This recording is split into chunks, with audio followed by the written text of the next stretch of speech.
দাও খোদা দাও আমায় আবার ওমর দারাজ দিল। দাও খোদা দাও আমায় আবার ওমর দারাজ দিল। দাওয়ালির মতো বীর সেনানি, আলীর মতো বীর সেনানি, জগাতে নিখিল। দাও খোদা দাও আমায় আবার ওমর দারাজ দিল। দাও খোদা দাও আমায় আবার ওমর দারাজ দিল। হামজাকে দাও ঘরে ঘরে জীবন দিতে অকাতরে। আমার কাবা ভাঙতে এলে, আমার কাবা ভাঙতে এলে পাঠাওয়া বাবিল। দাও খোদা দাও আমায় আবার ওমর দারাজ দিল। দাও খোদা দাও আমায় আবার ওমর দারাজ দিল। দীর্ঘ 15-16টি বৎসর এদেশের উলামায়ে কেরাম ভালো ছিল না। দাড়িওয়ালা টুপিওয়ালারা ভালো, নামাজিরা ভালো। তাফসির মাহফিল আয়োজন করতে হলে পারমিশন নেওয়ার জন্য মাহফিল কমিটির জুতার তলা ক্ষয় হওয়ার মতো উপক্রম হয়ে যেত, ঠিক কিনা? অসংখ্য অগণিত তাফসির মাহফিলগুলোকে বন্ধ করে দেওয়া হয়েছে। মাহফিলের স্টেজ থেকে, বক্তার সামনে থেকে মাইক কেড়ে নেওয়া হয়েছে। এমনকি হামলা মামলা, জুলুম নির্যাতন, রিমান্ড দেওয়া হয়েছে। মাহফিলের স্টেজ থেকে বক্তাকে গ্রেফতার করা হয়েছে। বাংলার জমিনে এমন নজির আছে না নাই? আলেমদেরকে বলা হয়েছে স্বাধীনতা বিরোধী, জঙ্গিবাদ, পাকিস্তানি রাজাকার। কৌমিয়ার আলিয়া নাই, জামাতার চর্ম নাই, তারা দেখে নাই। দাড়িওয়ালা টুপিওয়ালা ধরে ধরে জেলখানাগুলো ভর্তি করে ফেলা হয়েছিল, ঠিক কিনা বলেন? যাদেরকে পাকিস্তানি রাজাকার বলে গালি দেওয়া হয়েছিল, আপনাদের কাছে আমার প্রশ্ন, একজন আলেমও কি পাকিস্তান পালিয়ে গিয়েছিল? তাহলে 5ই আগস্ট আপনারা কেন ভারত পালালেন? ভারত পালিয়ে গিয়ে আপনারা প্রমাণ করলেন আপনারা ভারতের দালাল। উলামায়ে কেরাম কারো দালালি করে না, দালালি করে একজনের, তিনি কে? দালালি করতে হবে কার? আমরা উলামায়ে কেরাম কথা বলি কার? আল্লাহর। যারা উলামায়ে কেরামদেরকে দালাল বলে তারাই হচ্ছে ভারতীয় দালাল, ভারতীয় রাজাকার। চিল্লায় বলেন ঠিক কিনা? এই জন্য আমরা ইসলামের পক্ষে, আলেমদের পক্ষে, কোরআনের পক্ষে, ঠিক কিনা? সম্মানিত উপস্থিতি, যদি আপনারা 15-16 বছরের তুলনায় এখন বেশি ভালো থেকে থাকেন, আরেকবার এই বাবুগঞ্জ বাজারকে প্রকম্পিত করে জানিয়ে দিতে হবে, আল্লাহ তাআলার শুকরিয়া আদায় করতে হবে। আলহামদুলিল্লাহ, আমাদেরকে যিনি ভালো রাখেন তিনি কে? অসুখ বিসুখ হলে যিনি সুস্থতা দান করেন তিনি কে? বিপদ আপদ থেকে আমাদেরকে যিনি হেফাজত করেন তিনি কে? সহিহ বুখারী 2216 নম্বর হাদিস। বনি ইসরায়েলের 3 জন যুবক তারা ঘুরতে বের হয়েছে, সফরে বের হয়েছে। হঠাৎ করে ঝড় তুফান শুরু হয়ে গেল। ঝড় তুফানের কারণে 3 বন্ধু মিলে একটা গুহায় আশ্রয় নিয়েছে। প্রবল বাতাসের কারণে, ঝড় তুফানের কারণে বিশাল একটা পাহাড়ের খণ্ড গুহার মুখকে বন্ধ করে দিয়েছে। গুহার ভিতরে গভীর অন্ধকার, রাত হয়ে গিয়েছে, আরো অন্ধকার, নিকষ কালো অন্ধকার। 3 বন্ধুর আর বুঝার বাকি রইল না, এই কঠিন গভীর অন্ধকার থেকে আমাদেরকে আর কেউ বাঁচাতে পারে না। একজন যিনি আমাদেরকে বাঁচাতে পারেন তিনি কে? তিন বন্ধু মিলে আল্লাহ তাআলার কাছে সাহায্য চাইবে, পরামর্শ করলো। আমাদের জীবনের যত ভালো ভালো কাজ আছে, ভালো কাজগুলোকে ওসিলা ধরে যদি আমরা আল্লাহ তাআলার কাছে সাহায্য চাই, পানাহ চাই, আশ্রয় চাই, তাহলে অবশ্যই অবশ্যই আমার মালিক আল্লাহ এই কঠিন বিপদ থেকে রক্ষা করবেন। সুবহানাল্লাহ। প্রথম যুবক দুই চোখের পানি ফেলে দিয়ে দুই হাত তুলে কায়মনা বাক্যে আল্লাহ তাআলাকে বলছেন, আল্লাহুম্মা কানা লি আবাওয়ানে শাইখান কাবীরা। ও আমার মালিক দয়াময় আল্লাহ, বাড়িতে আমার বৃদ্ধ পিতামাতা আছে, আমি সারাদিন যাই রোজগার করি না কেন, আমি বাজার থেকে বাজার সদাই করি, দুধ কিনে বাড়িতে নিয়ে আসি, সর্বপ্রথম আমি আমার বাবা মাকে পান করাই না, খাওয়াই না, বরং আমি আমার বৃদ্ধ পিতামাতাকে সর্বপ্রথম দুধ পান করাই, খাবার গ্রহণ করাই। সুবহানাল্লাহ। তারপরে আমি আমার স্ত্রী সন্তানদেরকে খাবার খাওয়াই। আল্লাহু আকবার। একদিন আমি হঠাৎ বাড়িতে এসে দেখি আমার বৃদ্ধ পিতামাতা ঘুমিয়ে গেছে, আমি আমার স্বামী, আমি আমার স্ত্রী সন্তানদেরকে খাওয়াই নাই, আবার আমার পিতামাতাকে আমি জাগ্রত করি নাই, ঘুমে ব্যাঘাত ঘটবে। সারা রাত আমি আমার বৃদ্ধ পিতামাতার পাশে দাঁড়িয়েছিলাম। ফজরের সময় যখন আমার পিতামাতা ঘুম থেকে জাগ্রত হলো, আমি তাদেরকে দুধ পান করিয়েছি, তারপরে আমি আমার স্ত্রী সন্তানদেরকে পান করিয়েছি। সুবহানাল্লাহ। ও আমার মালিক দয়াময় আল্লাহ, তোমার কাছে যদি আমার এই কাজটা ভালো লেগে থাকে, আমি যদি তোমাকে সন্তুষ্ট করার জন্য এই কাজটা করে থাকি, তাহলে তোমার কাছে এই ওসিলা ধরে বলছি, আল্লাহ তুমি আজকে এই কঠিন নিকষ কালো অন্ধকার বিপদ থেকে আমাদেরকে হেফাজত করো। পড়েন সুবহানাল্লাহ। আল্লাহ তাআলা প্রথম যুবকের দোয়া সাথে সাথে কবুল করে পাথরখণ্ড একটু সরিয়ে দিলেন। যতটুকু সরল ওই ফাঁক দিয়ে একজন মানুষ বের হওয়ার জন্য যথেষ্ট না। এবার দ্বিতীয় যুবক আল্লাহ তাআলার কাছে দুই চোখের পানি ছেড়ে দিয়ে দোয়া করছে, আল্লাহ আমার একজন চাচাতো বোন আছে, কি আছে? ইমরাতুন জামিলা, অনেক সুন্দরী, তাকে আমি অনেকবার অফার দিয়েছি, প্রেমের প্রস্তাব দিয়েছি, কুপ্রস্তাবও দিয়েছি, সে কখনো রাজি হয় নাই, কারণ চাচাতো বোন ছিল আবেদ। কিন্তু হঠাৎ দুর্ভিক্ষ অভাবের কারণে চাচাতো বোন এই কুপ্রস্তাবে রাজি হয়ে গেল। অভাবের স্বভাব নষ্ট একটা কথা আছে না?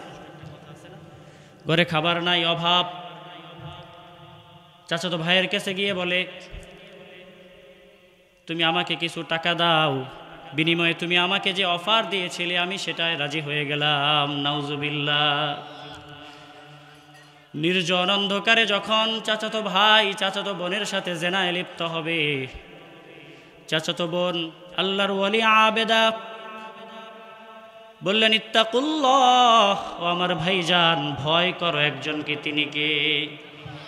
যখন আল্লাহ তাআলাকে ভয় করার জন্য বলল, ইত্তাকুল্লাহ ইত্তাকুল্লাহ, আল্লাহকে ভয় করো ভাইজান, আল্লাহকে ভয় করো। যুবক বলে, আমার মালিক আল্লাহ, আমার ভিতরে এমন ভয় তৈরি হয়ে গেল, আমার গায়ের পশমগুলো দাঁড়িয়ে গেল, আমি আর জেনায় লিপ্ত হলাম না, আমি ওই খারাপ কাজ থেকে বিরত হয়ে গেলাম।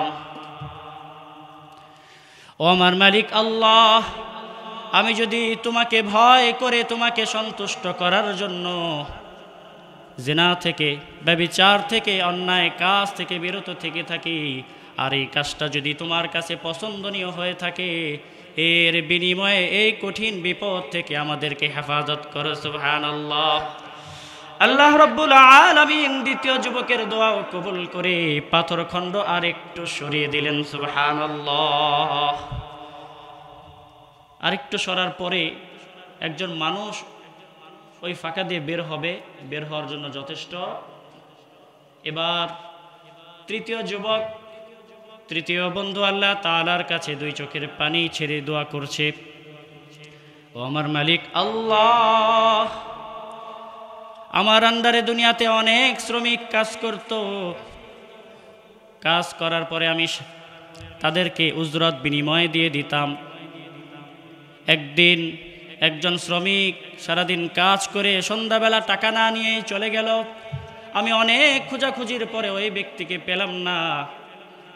আমি ওই ব্যক্তির টাকাটা খরচ করি নাই, ওই টাকাটা আমি ব্যবসায় ব্যয় করেছি, বকরি কিনেছি, উট কিনেছি। আল্লাহু আকবার। ওই বকরিগুলো বাচ্চা দিল, বাচ্চা হওয়ার পরে আবার বাচ্চা হলো, এইভাবে বকরির পাল হয়ে গেছে। সুবহানাল্লাহ। অনেক দিন পর যখন ওই শ্রমিক এসে তার টাকা দাবি করলো, আমি তো তোমার কাছে একদিন কাজ করেছিলাম, আমাকে আমার উজরত বিনিময়ে দিয়ে দাও। তখন ওই যুবক বলে, এই যে পুরো ছাগলের পাল দেখতেছে, এই পুরা পালটাই তোমার জন্য। সুবহানাল্লাহ। কিভাবে? আমি তোমার টাকা দিয়ে ব্যবসায় খাটিয়েছি, এভাবে বাচ্চা হতে হতে পুরোটা একটা দলে পরিণত হয়ে গেছে। আল্লাহু আকবার। তুমি পুরোটাই নিয়ে যাও। ওই শ্রমিক খুশিতে আনন্দে হাসতে হাসতে পুরো ছাগলের দল বল নিয়ে গিয়েছে। সুবহানাল্লাহ। তৃতীয় বন্ধু যুবক আল্লাহ তাআলার কাছে যখন ওসিলা ধরে বলল, আল্লাহ, আমি যদি কেবলমাত্র শুধুমাত্র তোমাকে সন্তুষ্ট করার জন্যই কাজটা করে থাকি, তাহলে এই কঠিন বিপদ থেকে আমাদেরকে হেফাজত করো। আল্লাহ রাব্বুল আলামিন তৃতীয় যুবকের ওই দোয়াটাও কবুল করলেন, সাথে সাথে পাথরখণ্ড পুরোপুরি সরিয়ে দিলেন। সুবহানাল্লাহ। তাহলে বিপদে পড়লে সাহায্য চাইতে হবে একজনের কাছে। তিনি কে? আরো জোরে বলেন, তিনি কে? সম্মানিত উপস্থিতি, আমি আর কোনো ভূমিকায় যাব না, সরাসরি আমরা বক্তারা একটা কিতাব থেকে, একটা গ্রন্থ থেকে আলোচনা করি। সেই কিতাবের নাম কি? আরো জোরে বলেন, নাম কি? আল কোরআন। যদি আপনাদেরকে টোনাটুনির কিচ্ছা বলি, আপনারা শুনবেন? রাজারানের কিচ্ছা। এখন মানুষ কোরআন হাদিস শুনতে চায়, ঠিক কিনা? কিচ্ছা কাহিনীর দিন শেষ, কোরআন সুন্নাহর। কেন কোরআন থেকে কথা বলতে হবে? কোরআনে কারীম এমন একটা কিতাব, যেই কিতাবে ভুল তো দূরের কথা, সন্দেহের লেশ মাত্র নাই। সুবহানাল্লাহ। অন্যান্য বই আপনি খুলবেন, বইয়ের লেখক বইয়ের শুরুতে লেখে, এই বই লিখতে গিয়ে আমার ভুল ত্রুটি হয়ে যেতে পারে। আপনাদের চোখে যদি ভুল ত্রুটি ধরা পড়ে আমাদেরকে জানিয়ে দিবেন, পরবর্তী সংস্করণের সময় ভুলগুলো সংশোধন করে দেওয়া হবে। মানুষ দুনিয়াতে বই লিখে নিজের স্বল্প জ্ঞান নিয়ে, আর আল্লাহ রাব্বুল আলামিন কোরআনে কারীমের শুরুতেই আপনি খুলবেন, দেখবেন আল্লাহ তাআলা সূরা বাকারার শুরুতেই বলছেন, আলিফ লাম মিম যালিকাল কিতাবু লা রাইবা ফীহি। পড়েন আল্লাহু আকবার। যালিকাল কিতাবু লা রাইবা ফীহি, এটা এমন একটা কিতাব যেই কিতাবে ভুল তো দূরের কথা, সন্দেহের লেশ মাত্র নাই। সুবহানাল্লাহ। শুধু তাই নয়, কিতাবটা এমন একটা কিতাব যেই কিতাবটা দেখলেও সওয়াব, পড়লেও সওয়াব, ধরলেও সওয়াব। আল্লাহু আকবার। পৃথিবীতে এমন তিনটা জিনিস আছে, তিনটা জিনিসের দিকে শুধু আপনি তাকাবেন, আপনার আমার আমল নামায় যিনি আমল দিয়ে, নেক আমল দিয়ে পরিপূর্ণ ওজন করে দিবেন, তিনি কে? আন-নাজরু ইলাল কাবা। আপনি কাবা ঘরের দিকে যতবার তাকাবেন, আপনার আমল নামায় যিনি নেকি দিয়ে দিবেন, তিনি কে? 2 নম্বরে আন-নাজরু ইলা ওয়াজহিল ওয়ালিদাইন। আপনার পিতামাতার দিকে যতবার নেক নজরে আপনি তাকাবেন, আপনার আমল নামায় যিনি নেকি দিয়ে দিবেন, তিনি কে? আন-নাজরু ইলাল মুসহাফ। আপনি কোরআনে কারীমের তেলাওয়াত করতে পারেন না, অনেক চেষ্টা করেছেন, আপনি যদি শুধু কোরআনে কারীমের মুসহাফ লেখাগুলোর দিকে তাকিয়ে থাকেন, আপনার আমল নামায় যিনি নেকি দিয়ে ভরে দিবেন, তিনি কে? কোরআনে কারীম এমন একটা গ্রন্থ, এমন একটা কিতাব। পৃথিবীতে অনেক ধর্মীয় গ্রন্থ আছে না নাই? গীতা, বাইবেল, ত্রিপিটক, রামায়ণ আছে না নাই? সারাদিন যদি আপনি জপেন ত্রিপিটক বাইবেল, কোনো সওয়াব আছে? কিন্তু কোরআনে কারীম লিখতে 4টা হরফ লাগে। কয়টা? কফ র আলিফ নুন, কোরআন। এই কোরআন শব্দ বলার সাথে সাথে 40টা নেকি আল্লাহ তাআলা আপনার আমল নামায় দিয়ে দিয়েছেন। সুবহানাল্লাহ। আল্লাহ নবী, বিশ্ব নবী জনাবে মুহাম্মাদুর রাসূলুল্লাহ সাল্লাল্লাহু আলাইহি ওয়াসাল্লাম বলেন, মান ক্বারা হারফাম মিন কিতাবিল্লাহ ফালাহুল হাসানাহ ওয়াল হাসানাতু বিআশরি আমসালিহা। যে ব্যক্তি কোরআনে কারীম তেলাওয়াত করে প্রত্যেকটা হরফে হরফে তাকে নেকি দেওয়া হয়। ওয়াল হাসানাতু বিআশরি আমসালিহা, 1টা 2টা না 10টা নেকি ওই বান্দার আমল নামায় দিয়ে দেওয়া হয়। সুবহানাল্লাহ। এরপরে আল্লাহ নবী বলেন, আলিফ লাম মিম হারফুন। আল্লাহ নবী সাল্লাল্লাহু আলাইহি ওয়াসাল্লাম বলেন, লা আকুলু লাকুম, আমি তোমাদেরকে বলি না যে আলিফ লাম মিম একটা হরফ, বরং বাল আলিফুন হারফুন ওয়া লামুন হারফুন ওয়া মিমুন হারফুন। আলিফ আলাদা একটা হরফ, লাম আলাদা একটা হরফ, মিম আলাদা হরফ। আলিফ লাম মিম বলার সাথে সাথে 10 10 10 30টা নেকি আমার আপনার আমল নামায় যিনি দিয়ে দেন তিনি কে? কোরআনে কারীম এমন একটা গ্রন্থ, এমন একটা কিতাব, পৃথিবীর মধ্যে শুধুমাত্র একটা গ্রন্থ যেটা অনবরত 24টা ঘন্টায় তেলাওয়াত হতে থাকে। সুবহানাল্লাহ। এমন আর কোনো গ্রন্থ বই পাবেন না। রাত কিছুক্ষণ আগে আমরা এশার নামাজ আদায় করেছি, ঠিক কিনা? পৃথিবীর অনেক দেশে এখন সকাল দিন, কোন কোন দেশে এখন ফজরের নামাজ আদায় করছে, কোন কোন দেশ জোহর, কোন কোন দেশ আসর, কোন কোন দেশ মাগরিব, ঠিক কিনা? এভাবে অনবরত আজান হচ্ছে। আজান হলে পরে একটা ইবাদত আমরা করি, সেই ইবাদতের নাম কি? নামাজে আমরা একটা কিতাব থেকে তেলাওয়াত করি, সেই কিতাবের নাম কি? কোরআন। কোরআন ছাড়া যদি আপনি বুখারী শরীফ থেকে তেলাওয়াত করেন তাহলে নামাজ হবে? যদি বলেন আন আবি হুরায়রা রাদিয়াল্লাহু আনহু قال قال رسول الله صلى الله عليه وسلم, তাহলে নামাজ হবে না যাবে? আর কোরআনে কারীম প্রত্যেক নামাজে আপনার তেলাওয়াত করতেই হবে। কোরআনে কারীমের তেলাওয়াত ছাড়া নামাজ শুদ্ধ হবে? কি বলেন, হবে? হবে না। এই যে অনবরত আজান হচ্ছে, আজান হলে নামাজ পড়ছি, নামাজের মধ্যে কোরআনে কারীমের তেলাওয়াত হচ্ছে। পৃথিবীর সব দেশে ঘুরে ফিরে অনবরত কোরআনে কারীমের এইভাবে তেলাওয়াত হচ্ছে। সুবহানাল্লাহ। নন স্টপ, কোনো স্টপ নাই। সুবহানাল্লাহ। পৃথিবীর মধ্যে এমন আরেকটা গ্রন্থ দেখান যেটার অনবরত তেলাওয়াত হচ্ছে? আছে? আপনাদের পুরো বাবুগঞ্জ এলাকাটা খুঁজলে অন্যান্য ধর্মীয় গ্রন্থের হাফেজ পাবেন না। চ্যালেঞ্জ, পাবেন? কিন্তু অসংখ্য অগণিত হাফেজে কোরআন, কোরআনে কারীমের হাফেজ আছে না নাই? এটা হচ্ছে আল্লাহ তাআলার এই কোরআনের কালামে পাকের মুআজিজা। পড়েন না আল্লাহু আকবার। আমরা এই কোরআন থেকে তেলাওয়াত, কোরআন থেকে তাফসীর শুনতে চাই কি চাই না? এই জন্য আওয়াজ দিতে হবে। এই মাহফিলগুলো ক্লাসের মতো। কিসের মতো? যতক্ষণ ওলামায়ে কেরাম কথা বলবো মনোযোগ সহকারে শুনবো, রেসপন্স করতে হবে, আওয়াজ দিতে হবে। রাজি আছি তো ইনশাআল্লাহ? কেউ আমরা উঠাউঠি করবো না। খুব বেশি লম্বা আলোচনা আমি করি না, যেহেতু অসুস্থ, আপনারা বুঝতে পারতেছেন। দোয়া করবেন আমি যেন সামান্য সময় আপনাদের কাছ থেকে দোয়া নিতে পারি। এখানে অনেক বড় বড় ওলামায়ে কেরাম আছে না নাই? ওনাদের মতো বয়স, ইলমি যোগ্যতা আমার নাই। আমি সামান্য সময় আপনাদের কাছ থেকে দোয়া নিতে এসেছি। কোরআনে কারীম এমন একটা গ্রন্থ, এমন একটা কিতাব,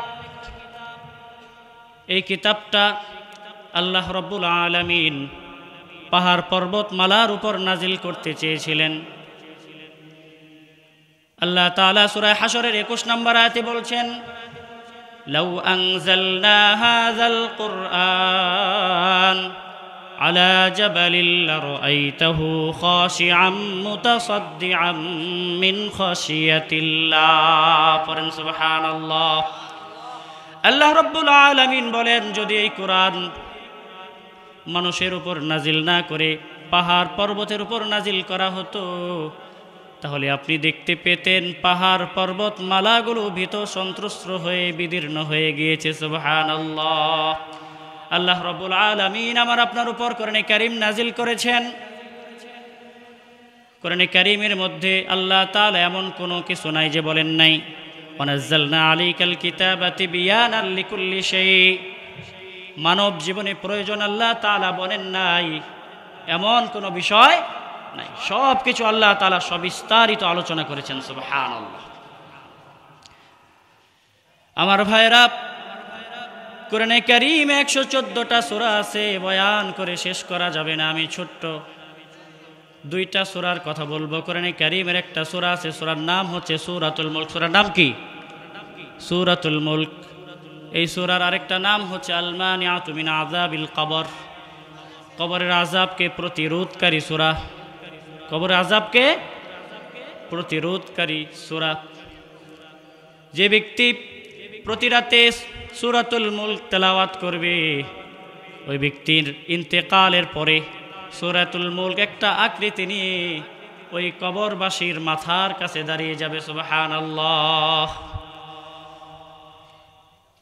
কিছু ভুল ত্রুটি হওয়ার কারণে মানুষ হিসাবে তো ভুল ত্রুটি আমাদের থাকে, কি বলেন, থাকে না? মানুষের ভুল থাকে, ফেরেশতাদের কোনো ভুল নাই, নবীদের কোনো গুনাহ। মানুষ হিসাবে মানুষের কি আছে? ভুল ত্রুটি আছে। ভুল ত্রুটি থাকার কারণে সূরাতুল মুলক তেলাওয়াতকারীর কবরে যখন আযাবের ফেরেশতারা ঢোকার জন্য চেষ্টা করবে, সূরাতুল মুলক তখন বাধা দিয়ে বলবে লাইসা লাকা আলাইহিস সাবিল। এদিক দিয়ে ঢোকার কোনো রাস্তা নাই, কি নাই? ঢোকার কোনো রাস্তা নাই। আবার যখন ডান পাশ দিয়ে ঢোকার জন্য চেষ্টা করবে, সূরাতুল মুলক বলবে লাইসা লাকা আলাইহিস সাবিল। এদিক দিয়ে ঢোকার কোনো রাস্তা নাই। আবার বাম পাশ দিয়ে যখন ঢোকার জন্য চেষ্টা করবে, বলবে লাইসা লাকা আলাইহিস সাবিল। এদিক দিয়ে ঢোকার রাস্তা নাই। আবার পায়ের দিক থেকে যখন ঢোকার জন্য চেষ্টা করবে, সূরাতুল মুলক বলবে লাইসা লাকা আলাইহিস সাবিল। এদিক থেকেও ঢোকার কোনো রাস্তা নাই। সুবহানাল্লাহ। কোনোভাবেই আযাবের ফেরেশতারা কবরের মধ্যে প্রবেশ করতে পারবে না। আল্লাহু আকবার। বলেন তো, ফেরেশতাদের ক্ষমতা পাওয়ার বেশি না আল্লাহ তাআলার কালামে পাকের পাওয়ার বেশি? অবশ্যই আল্লাহ তাআলার কথা কালামুল্লাহর পাওয়ার অনেক বেশি। সুবহানাল্লাহ। কোনোভাবেই আযাবের ফেরেশতারা কবরে ঢুকতে পারবে না, না ঢুকতে পেরে তারা চলে যাবে। আল্লাহু আকবার। শুধু তাই নয়, কাল কঠিন কিয়ামতের ময়দানে সূরাতুল মুলক তেলাওয়াতকারীর জন্য সূরাতুল মুলক তেলাওয়াত করার কারণে আল্লাহ তাআলার কাছে সূরাতুল মুলক সুপারিশ করবে। আল্লাহু আকবার। আল্লাহ রাব্বুল আলামিন সূরাতুল মুলক তেলাওয়াতকারীর জীবনে কিছু গুনাহ ভুল ত্রুটি থাকার কারণে যখন জাহান্নামে দিতে চাইবে, সূরাতুল মুলক বলবে আল্লাহ আমার কিছু কথা আছে, এই লোকটা দুনিয়াতে অনেক কষ্ট করে আমাকে তেলাওয়াত করেছে, তুমি এই ব্যক্তিকে জাহান্নামে দিতে পারবা না। সুবহানাল্লাহ। এই ব্যক্তিকে জাহান্নামে দিতে পারবা না। আল্লাহ তাআলা বলবে তার গুনাহ আছে, আমি জাহান্নামে দিব, শাস্তি দিব। সূরাতুল মুলক আবার আল্লাহ তাআলাকে বলবে তাকে জাহান্নামে দিতে পারবা না। আল্লাহ তাআলাকে বারবার বিরক্ত করতে থাকবে, বাদানুবাদ করতে থাকবে। একটা পর্যায়ে আল্লাহ রাব্বুল আলামিন বিরক্ত হয়ে বলবে, যা আমি সূরাতুল মুলক তোর তেলাওয়াতকারীর জান্নাত ঘোষণা দিয়ে দিলাম। সুবহানাল্লাহ। এজন্য সূরাতুল মুলক তেলাওয়াত করবেন তো রাতের বেলা, আমল করা যাবে তো ইনশাআল্লাহ। সূরাতুল মুলক তো অনেক বড় একটা সূরা, মোটামুটি 30টা আয়াত আছে। কয়টা? কোরআনে কারীমের ছোট্ট একটা সূরা, সূরাতুল ইখলাস। সূরার নাম কি? সূরাতুল ইখলাস। সবাই পারেন? একবার সবাই পড়েন, কুল হুয়াল্লাহু আহাদ আল্লাহুস সামাদ লাম ইয়ালিদ ওয়া লাম ইউলাদ ওয়া লাম ইয়াকুল লাহু কুফুয়ান আহাদ। পড়েন আল্লাহু আকবার। এই ছোট মরিচের কত ঝাল! আল্লাহর নবী, বিশ্ব নবী জনাবে মুহাম্মাদুর রাসূলুল্লাহ সাল্লাল্লাহু আলাইহি ওয়াসাল্লাম বলেন, ও আমার সাহাবীরা, আমি আজকে তোমাদেরকে কোরআনে কারীমের 1/3 তেলাওয়াত করে শোনাবো। কোরআনে কারীমের 3 ভাগের 1 ভাগ তেলাওয়াত করে শোনাবো। কয় ভাগ? কোরআনে কারীমে কয় পারা আছে? 30 পারাকে যদি আপনি 3 ভাগ করেন, কয় পারা হয়? 10 পারা। আল্লাহর নবী বললেন, আমি তোমাদেরকে কোরআনে কারীমের 1/3 তেলাওয়াত করে শোনাবো। সাহাবায়ে কেরাম মসজিদে নববীর মধ্যে জড়ো হলেন। আল্লাহর নবী কিছুক্ষণ পরে আসলেন। আসার পরে আল্লাহ নবী সাল্লাল্লাহু আলাইহি ওয়াসাল্লাম তেলাওয়াত করলেন, কুল হুয়াল্লাহু আহাদ আল্লাহুস সামাদ লাম ইয়ালিদ ওয়া লাম ইউলাদ ওয়া লাম ইয়াকুল লাহু কুফুয়ান আহাদ। পড়েন আল্লাহু আকবার।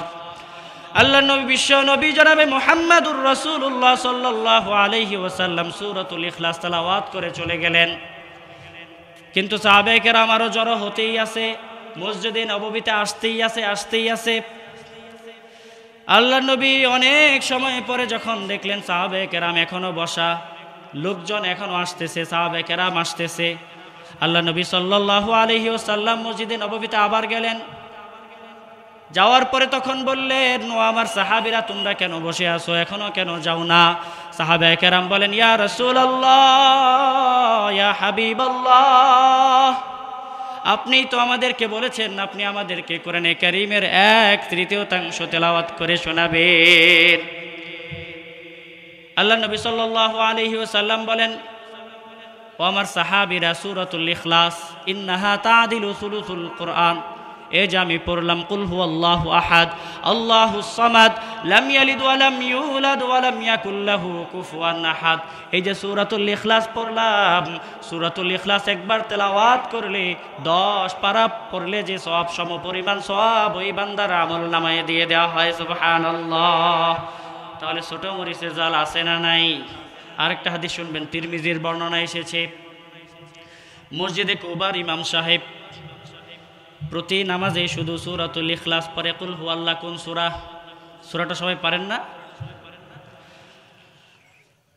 মুসল্লিরা বিরক্ত হয়ে আল্লাহর নবী বিশ্ব নবী জনাবে মুহাম্মাদুর রাসূলুল্লাহ সাল্লাল্লাহু আলাইহি ওয়াসাল্লামের কাছে এসে অভিযোগ করলেন, ইয়া রাসূলুল্লাহ, ইয়া হাবিবাল্লাহ, আমাদের ইমাম সাহেব, হাফেজ সাহেব, পুরো গোটা কোরআনটাই তার মুখস্থ, কিন্তু সে প্রতি নামাজে শুধু সূরাতুল ইখলাস কুল হুয়াল্লাহ পড়ে। আপনার মসজিদের ইমাম সাহেব যদি প্রতি নামাজে সূরাতুল ইখলাস পড়ে, আপনারা বিরক্ত হবেন না? হ্যাঁ, যে হুজুর আপনি হাফেজ সাহেব, কোরআনে কারীমের কত সূরা পারেন, বারবার একটা সূরাই কেন পড়েন? বিরক্ত হবেন কি হবেন না? সাহাবায়ে কেরাম আল্লাহ নবী সাল্লাল্লাহু আলাইহি সাল্লামের কাছে যখন অভিযোগ করলেন, আল্লাহ নবী ইমাম সাহেবকে ডেকে আনলেন। কি ব্যাপার ইমাম সাহেব, তুমি তো হাফেজ সাহেব, গোটা কোরআনটাই তোমার মুখস্থ আছে, তারপরেও কেন তুমি সূরাতুল ইখলাস কুল হুয়াল্লাহ বারবার পড়ো? ইমাম সাহেব, হাফেজ সাহেব বলে, উহিব্বু আন আকরাআহা, পড়েন আল্লাহু আকবার। ইয়া রাসূলুল্লাহ, ইয়া হাবিবাল্লাহ, এই সূরাটা আমি বড্ড বেশি ভালোবাসি, এই সূরাটা আমার অনেক প্রিয়, এই জন্য প্রত্যেক নামাজে আমি এই সূরাটা পড়ি। আল্লাহ নবী বিশ্ব নবী জনাবে মুহাম্মাদুর রাসূলুল্লাহ সাল্লাল্লাহু আলাইহি ওয়াসাল্লাম বলেন, ইন্না হুব্বাকা আদখালাকাল জান্নাহ, এই যে কোরআনের প্রতি তোমার ভালোবাসা, কোরআনের সূরার প্রতি তোমার ভালোবাসা, এই ভালোবাসাই তোমাকে জান্নাতে নিয়ে যাওয়ার জন্য যথেষ্ট হয়ে যাবে। সুবহানাল্লাহ। এই জন্য কোরআনে কারীম পড়বেন তো, তেলাওয়াত করবেন তো, মরার পরে না মরার আগে? কোরআনে কারীমকে আল্লাহ তাআলা মৃত ব্যক্তিদের উপর নাজিল করেছেন না জীবিত মানুষের জন্য? কোরআনে কারীম অনুযায়ী জীবন যাপন করতে হবে। কি করতে হবে? আল্লাহ রাব্বুল আলামিন কোরআনে কারীম আমাদের উপর কেন নাজিল করলেন? কেন কোরআনে কারীম আমাদেরকে দিলেন? আমাদের জীবনের শুরু থেকে নিয়ে শেষ পর্যন্ত কোরআনকে ফলো করে চলতে হবে, ঠিক কিনা? কোরআন হচ্ছে আমাদের প্রেসক্রিপশন। কোরআন কি? আমি আপনি অসুস্থ হলে ডাক্তারের কাছে যাই কি যাই না? ডাক্তারের কাছে যাওয়ার পরে আমাদের রোগের ধরন অনুযায়ী ডাক্তার সাহেব আমাদেরকে কি দেয়? একটা প্রেসক্রিপশন দেয় না? এই প্রেসক্রিপশন যদি আমি ঘরে এনে গলার সাথে লটকায় রাখি, সুকেসের মধ্যে সাজায় রাখি, অথবা ধুয়ে এক গ্লাস করে পানি খাই, তাহলে আপনার অসুখ জীবনে সারবে? আপনাকে কি করতে হবে? প্রেসক্রিপশন ফার্মেসিতে নিয়ে যেতে হবে। ডাক্তার সাহেব যে ঔষধগুলো আপনাকে দিছে সেগুলো কিনে খেতে হবে, ঠিক কিনা? এবং কোনো নিয়ম কানুন দিলে এগুলো ফলো করে আপনাকে চলতে হবে, তাহলেই আপনি সুস্থ হওয়ার আশা করতে পারেন, ঠিক কিনা? ঠিক তদ্রূপভাবে আল্লাহ রাব্বুল আলামিন কোরআনে কারীম আমাদের জীবনের শুরু থেকে নিয়ে শেষ পর্যন্ত আমরা কিভাবে চলবো, কিভাবে খাবো, কিভাবে ঘুমাবো, সব কিছু কোরআনে আছে না নাই? এই কোরআনে কারীম আমাদের দেশের একটা জরিপে দেখা গেছে 70% মানুষ সহি শুদ্ধভাবে তেলাওয়াত করতে পারে না, পড়েন নাউজুবিল্লাহ, ঠিক কিনা? অন্তত পক্ষে ছোট ছোট যে সূরাগুলো আছে এগুলো আপনাকে পারতেই হবে, পারতে হবে না? না হলে আপনার নামাজ হবে? যদি না পারেন, নামাজের পরে ইমাম সাহেবের কাছ থেকে শিখে নেবেন, মস্ক করে নেবেন। রাজি আছেন ইনশাআল্লাহ?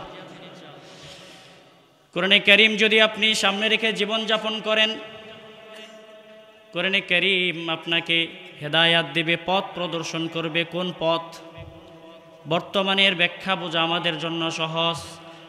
আমরা কোথাও যাওয়ার সময় যখন আমরা পথঘাট না চিনি তখন কি করি? গুগল ড্রাইভ, গুগল ম্যাপ বের করি। গুগল ম্যাপ বের করলে আপনার লোকেশন দেখাবে, কতক্ষণ সময় লাগবে, কত কিলোমিটার, এবং রাস্তায় কোথায় কোথায় যানজট আছে সবগুলো আপনাকে দেখিয়ে দেবে, ঠিক কিনা? ঠিক তদ্রূপভাবে কোরআনে কারীম যদি আপনি সামনে রেখে জীবন পরিচালনা করেন, কোরআনে কারীম আপনাকে যেই সেই পথ না, সোজা জান্নাতের পথ দেখাবে। পড়েন সুবহানাল্লাহ। এজন্য কোরআনকে সামনে রেখে জীবনযাপন করা যাবে তো ইনশাআল্লাহ? কোরআনে কারীমকে আমরা শুধুমাত্র মসজিদ মাদ্রাসায় সীমাবদ্ধ রাখছি। আমরা মনে করি কোরআনে কারীম শুধু মসজিদেই থাকবে। এই জন্য মাঝে মধ্যে কিছু কিছু মানুষ কোরআনে কারীম মসজিদে হাদিয়া দেয়, দেয় কি দেয় না? মাদ্রাসায় দেয়, দেয় কি দেয় না? আপনার আমার ঘরে কোরআনে কারীম থাকার দরকার আছে না নাই? আমরা মনে করি কোরআনে কারীম শুধু এটা হুজুরদের কাজ, হুজুররা পড়বে, এমন ধারণা আছে না নাই? আমার আপনার সবার যে কোরআনে কারীম পড়তে হবে এটা আমরা জানি না, আমল করতে রাজি না, ঠিক কি না? কোরআনে কারীমকে শুধুমাত্র মসজিদ মাদ্রাসায় থাকার জন্য, হুজুরদের জন্য না, সকলের জন্য, সারা বিশ্বের জন্য আল্লাহ রাব্বুল আলামিন কোরআনে কারীম নাজিল করেছেন, ঠিক কিনা বলেন? আমরা কোরআন, ইসলাম শুধুমাত্র মসজিদের মধ্যে গিয়ে পালন করি। মসজিদে যাওয়ার সময় কত সুন্দর ওযু করি, পবিত্রতা অর্জন করে মসজিদে যাই, নামাজটা পড়ি, কত সুন্দর কোরআনে কারীমের তেলাওয়াত শুনি, তেলাওয়াত করি। কিন্তু যখন মসজিদ থেকে বের হই, কোরআনে কারীমের কথাগুলো, আদেশ নিষেধগুলো আমরা ভুলে যাই। মসজিদের ভিতরে আমরা আল্লাহ তাআলার নিয়ম কানুন মেনে চলি, নামাজটা পড়ি, কিন্তু মসজিদ থেকে বের হয়ে যখন দোকানে যাই, ওই নামাজি ব্যক্তিটাই ব্যবসায়ী মানুষ, ওজনে কম দেয়, খাদ্যে ভেজাল দেয়, আছে না নাই? দুর্নীতি করে, চাঁদাবাজি করে, লুটপাট করে, আছে না নাই? কারণ আমাদের ধারণা শুধু কোরআন মসজিদ মাদ্রাসার মধ্যেই থাকবে। কারণ এক শ্রেণীর মানুষ তারা জানে কোরআনে কারীম যদি মসজিদ থেকে বের হয়ে সমাজে প্রতিষ্ঠা হয়ে যায়, চুরি, বাটপারি, অন্যায়, অত্যাচার, লুটপাট, চাঁদাবাজি সব কিছু বন্ধ হয়ে যাবে, ঠিক কিনা? কারণ কোরআনে কারীমের মধ্যে আল্লাহ তাআলা বলছেন, আস-সারিকু ওয়াস-সারিকাতু ফাকতাউ আইদিয়াহুমা জাযাআম বিমা কাসাবা নাকালাম মিনাল্লাহ।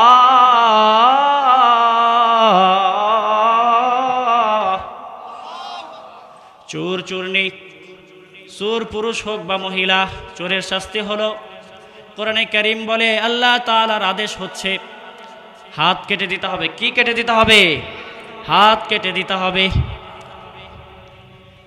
কোরআনে কারীমের এই বিধান অনুযায়ী এই বাবুগঞ্জে যদি একটা চোরের হাত কেটে বাবুগঞ্জ বাজারে লটকায় রাখানো যেত, তাহলে শুধু বাবুগঞ্জ না, পুরা গোপালগঞ্জ, আশেপাশে যত এলাকা আছে সব এলাকার চোরগুলো খাম্বার মতো সোজা হয়ে যেত, ঠিক কিনা? এই জন্য এক শ্রেণীর মানুষ তারা জানে কোরআনে কারীম এবং ইসলাম যদি মসজিদ থেকে বের হয়ে ব্যক্তিগত জীবনে, পারিবারিক জীবনে, সামাজিক জীবনে, রাষ্ট্রীয় জীবনে কোরআনে কারীমের বিধান চালু হয়ে যায়, ইসলামী শরিয়া যদি চালু হয়ে যায়, তাহলে তাদের চাঁদাবাজি, লুটপাট, দুর্নীতি বন্ধ হয়ে যাবে, ঠিক কিনা? এই জন্য তারা চায় না কোরআনের আইন এই দেশে কায়েম হোক, ঠিক কিনা বলেন? কোরআনে কারীম কি শুধুমাত্র মসজিদ মাদ্রাসায় সীমাবদ্ধ রাখার জন্য? এমন কোনো কিছু নাই যে আল্লাহ তাআলা এই কোরআনে কারীমে বলেন নাই, ঠিক কিনা? আপনি বাথরুমে গেলে কি করবেন সেটাও ইসলামে আছে না নাই? বাথরুমে যাওয়ার সময় আপনাকে বাম পা দিয়ে প্রবেশ করতে হবে, একটা দোয়া আপনাকে পড়তে হবে, আল্লাহুম্মা ইন্নী আউযু বিকা মিনাল খুবুসি ওয়াল। আবার যখন বের হবেন তখনও ইসলামী বিধান আছে না নাই, নিয়ম আছে না নাই? গুফরানাক আলহামদুলিল্লাহিল্লাযী আযহাবা আন্নিল আযা ওয়া আফানি। আপনি যখন ঘুমাতে যাবেন তখন ইসলাম আছে না নাই? ঘুমানোর সময় আপনি একটা দোয়া পড়েন, আল্লাহুম্মা বিসমিকা আমুতু ওয়া আহইয়া। শুধু তাই নয়, কোনো ব্যক্তি যদি ঘুমানোর আগে আয়াতুল কুরসি তেলাওয়াত করে, সূরা ফালাক, সূরা নাস তেলাওয়াত করে, সারা রাত্র জিন জাদু টোনা থেকে আমাকে আপনাকে যিনি হেফাজত করবেন তিনি কে? তাহলে যখন ঘুমাতে যাবেন তখন ইসলাম আছে না নাই?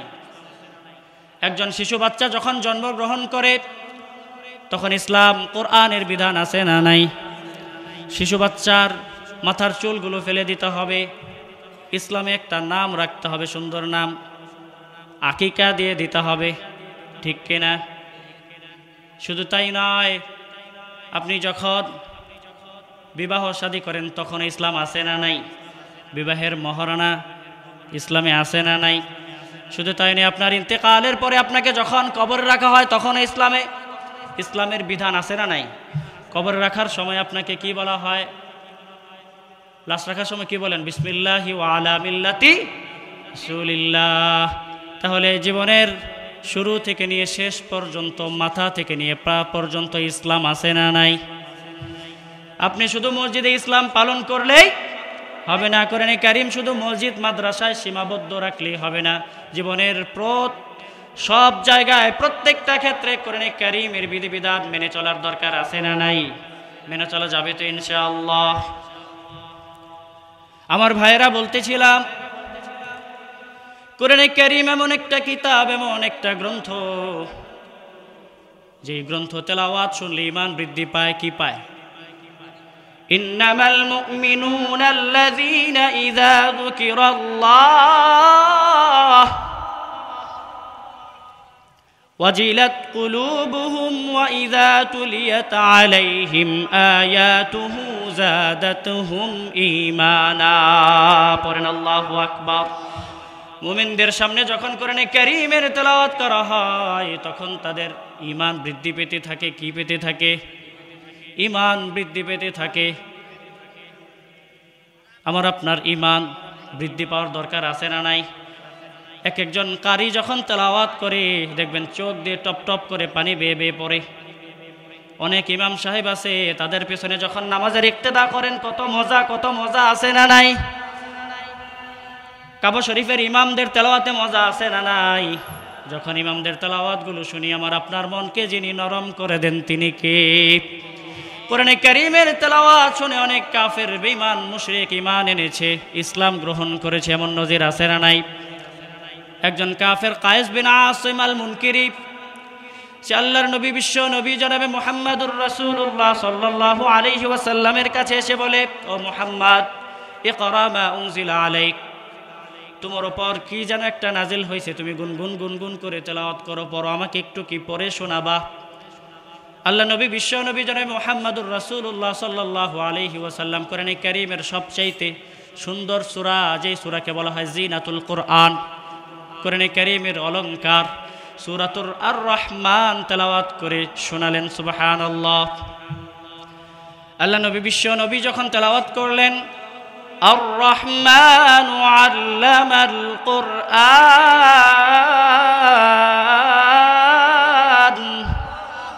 আল্লাহ নবী, বিশ্ব নবী জনাবে মুহাম্মাদুর রাসূলুল্লাহ সাল্লাল্লাহু আলাইহি ওয়াসাল্লাম সূরা আর রহমান ওই কাফেরকে তেলাওয়াত করে শোনালেন। ওই কাফের কায়েস বিন আসিম বলে, ও মুহাম্মদ, তুমি কি আমাকে তেলাওয়াত করে শোনালা? আমার অন্তরটা ঠান্ডা হয়ে যাচ্ছে। আল্লাহু আকবার। আমার শুনতে বড় মজা লাগে, আমাকে কি আরেকবার তেলাওয়াত করে শোনাবা? আল্লাহ নবী, বিশ্ব নবী জনাবে মুহাম্মাদুর রাসূলুল্লাহ সাল্লাল্লাহু আলাইহি ওয়াসাল্লাম একটু বিরক্ত হন নাই। আবার দ্বিতীয়বারের মতো সূরাতুর রহমান তেলাওয়াত শুরু করে দিলেন। আর রহমান আল্লামাল কুরআন খালাকাল ইনসানা আল্লামাহুল বায়ান। আল্লাহু আকবার। আল্লাহ নবী, বিশ্ব নবী জনাবে মুহাম্মাদুর রাসূলুল্লাহ সাল্লাল্লাহু আলাইহি ওয়াসাল্লাম তিনবার ও কাফের কায়েস বিন আসিম আল মুনকিরিকে সূরাতুর রহমান তেলাওয়াত শোনালেন। দুইবার তেলাওয়াত শুনে কায়েস বিন আসিমের চোখ দিয়ে পানি টপ টপ করে পড়ছে। আল্লাহু আকবার। এবার কাফের কায়েস বিন আসিম বলে, ও মুহাম্মদ, তুমি কি আরেকটা বার আমাকে এই সূরাটা তেলাওয়াত করে শোনাবা? আল্লাহ নবী রাগান্বিত হলেন না। আমি আপনি হলে রাগ হতাম না? আল্লাহ নবী একটু নারাজ হন নাই, তিনবারের মতো সূরাতুর রহমান তেলাওয়াত শুরু করে দিলেন। আল্লাহ নবী জনাবে মুহাম্মাদুর রাসূলুল্লাহ সাল্লাল্লাহু আলাইহি ওয়াসাল্লাম যখন তেলাওয়াত করলেন, আর রহমান আল্লামাল কুরআন খালাকাল ইনসান, পড়েন আল্লাহু আকবার। তিনবার সূরাতুর রহমানের তেলাওয়াত শুনে ওই কাফের আর বসা থাকতে পারে নাই, বসা থেকে দাঁড়িয়ে গেছে। আল্লাহর নবীকে বলছে, ও মুহাম্মদ, ও মুহাম্মদ, ইন্না হাযা লাইসা মিন কালামিল বাশার, তুমি আমাকে কি তেলাওয়াত করে শোনালা? এটা কোনো মানুষের বানানো কথা হতে পারে না। আল্লাহু আকবার। নিঃসন্দেহে এটা আল্লাহ তাআলার পক্ষ হতে নাজিলকৃত আল কোরআন। পড়েন না সুবহানাল্লাহ। ওগো মুহাম্মদ, তুমি আর দেরি কইরো না, দেরি কইরো না, তুমি এখনই আমাকে কালেমা পড়িয়ে মুসলমান বানিয়ে দাও। আল্লাহু আকবার। শুধু তাই নয়, হযরতে উমর নাম শুনেছেন আপনারা? নাম শুনেন নাই? ইসলামের কয় নাম্বার খলিফা বলেন? দ্বিতীয় অর্ধ বিশ্ব যিনি শাসন করেছেন। আল্লাহু আকবার।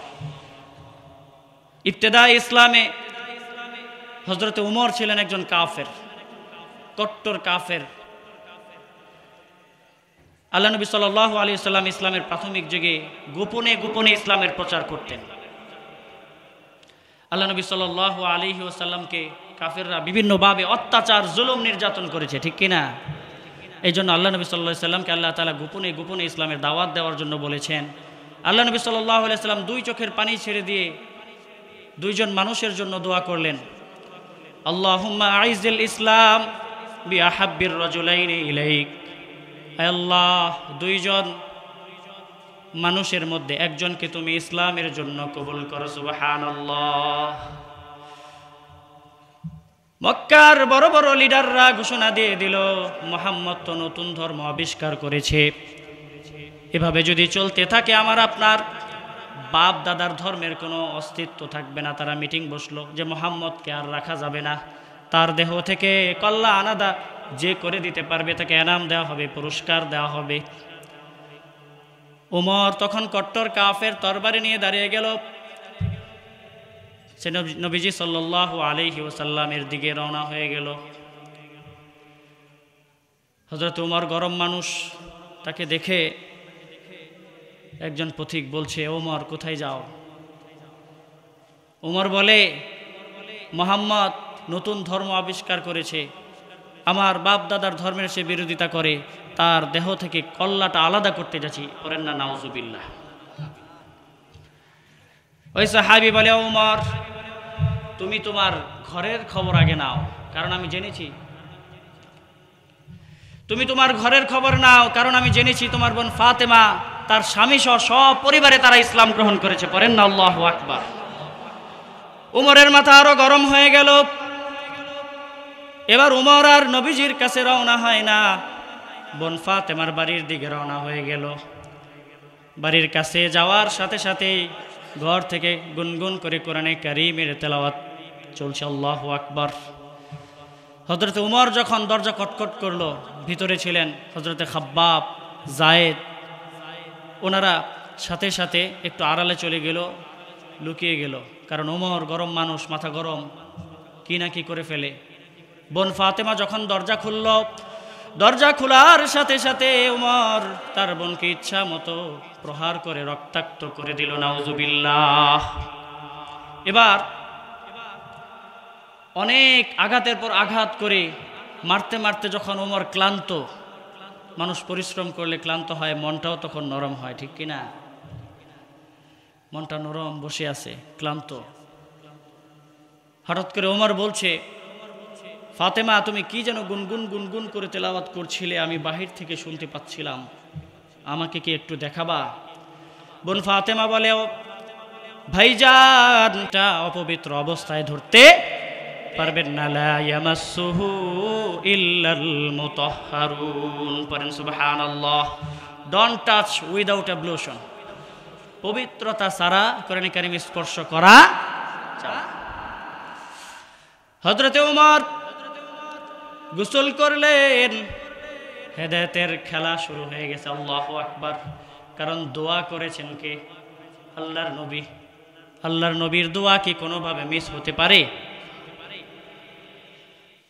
হযরতে ওমর গোসল করলেন। হযরত ওমর বললেন, তোমরা কি যেন গুনগুন করে তেলাওয়াত করছিল, আমাকে তেলাওয়াত করে শোনাও।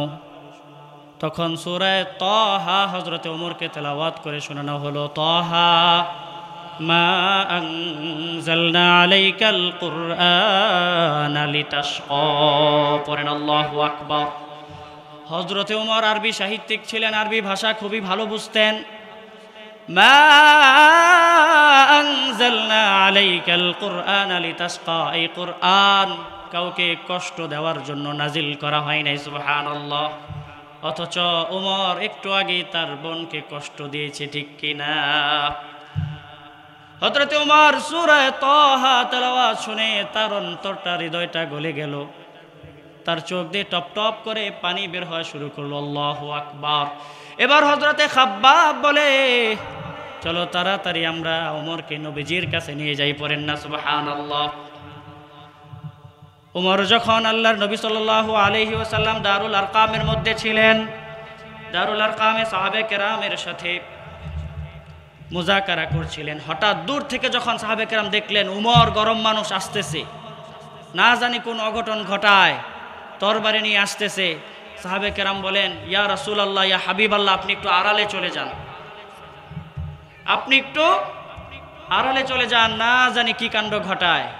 আল্লাহর নবী, বিশ্ব নবী দুই চোখের পানি ছেড়ে দিলেন, ও আমার সাহাবীরা, আজকের ওমর আর অন্য দিনের ওমর এক না, পড়েন সুবহানাল্লাহ। কারণ আমি গত রাতেই ওমরের জন্য দোয়া করেছি, হয়তোবা আল্লাহ তাআলা ওমরের হেদায়েতটাই কবুল করেছেন। আল্লাহু আকবার। হযরত ওমর বলেন, ইয়া রাসূলুল্লাহ, ইয়া হাবিবাল্লাহ, আপনি আর দেরি কইরেন না, দেরি কইরেন না, আপনি আমাকে এখনই কালিমা পড়িয়ে মুসলমান বানিয়ে দেন। আল্লাহু আকবার। হযরত ওমরকে কালিমা পড়ানোর পরে হযরত ওমর বলে, ইয়া রাসূলুল্লাহ, ইয়া হাবিবাল্লাহ, আনাহনু আলাল হক, আমরা কি সত্যের উপরে না? আল্লাহ নবী সাল্লাল্লাহু আলাইহি ওয়াসাল্লাম বলেন, নাম, অবশ্যই।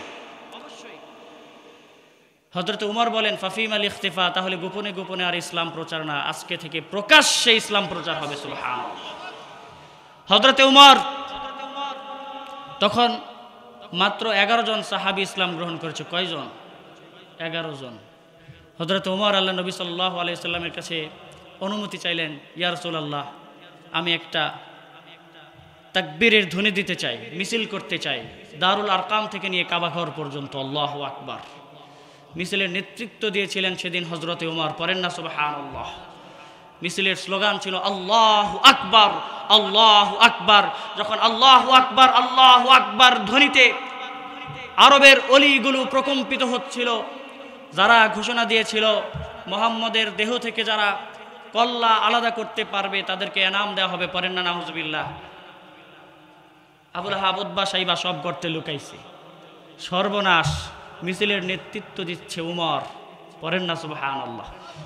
এখানে চুচেরা করলে কল্লা আর থাকবে না। হযরত ওমর মিছিলের নেতৃত্ব দিয়েছিলেন, স্লোগান দিয়েছিলেন আল্লাহু আকবার, আল্লাহু আকবার। আল্লাহ তাআলা কালামে পাকে বলছেন, ওয়া রাব্বাকা ফাকাব্বির, স্লোগান দাও কার নামে? আর জোরে বলেন স্লোগান দিতে হবে কার নামে? আল্লাহ তাআলার নামে। অথচ আমি আপনি স্লোগান দেই মিছিলে গিয়ে আমার নেতার চরিত্র ফুলের মতো পবিত্র, নামাজ পড়ে না 1 ওয়াক্ত, বিড়ি টানে 5 ওয়াক্ত, শয়তানের ভক্ত জাহান্নামের তক্ত, এমন স্লোগান দেয় কি দেয় না? অনেকে আছে আবার জয় বাংলা স্লোগান দেয়, আছে না নাই? আল্লাহু আকবারের স্লোগান যারা দেয় তাদেরকে বলে বিতর্কিত স্লোগান, রাজাকার স্লোগান, ঠিক কিনা?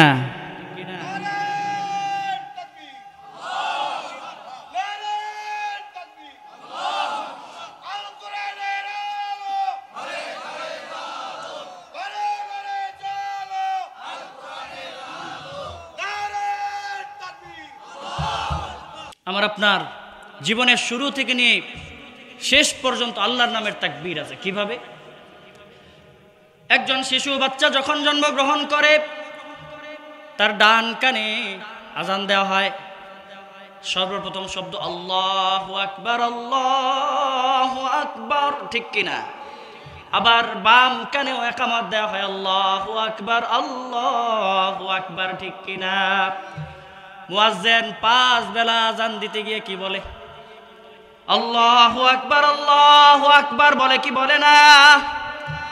আবার আপনার জন্য যেদিন সর্বশেষ নামাজে দাঁড়ায় যাবে জানাজার নামাজ, সেই নামাজ শুরু হয় কি দিয়ে?